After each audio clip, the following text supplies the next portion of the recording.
რა ხდება, როცა ზოდიაქოს ყველაზე მგრძნობიარე სული ხვდება ყველაზე ცნობის მოყარე გონებას?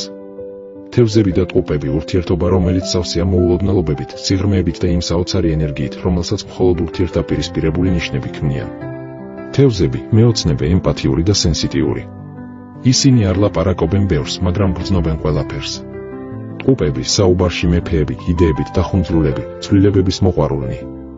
ისინი არ ჩერდებიან, ისინი მიქრიან.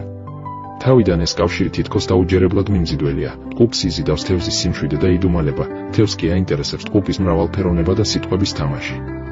მაგრამ რაც უფრო ღრმად მიდიან ურთიერთობაში, მით უფრო ჩნდება კითხვა, შეუძლიათ თუ არა მართლა გაიგონ ერთმანეთის ენა? თევზს სურს ემოციური სიღრმეს, სტაბილურობა სულიერ კავშირში. ტყუპი კი მუდამ გზაზეა, აზრებიდან აზრებზე, გრძნობიდან კითხვებზე. და მაინც. სწორედ ეს განსხვავება შეიძლება გახდეს მათი მაგიის წყარო.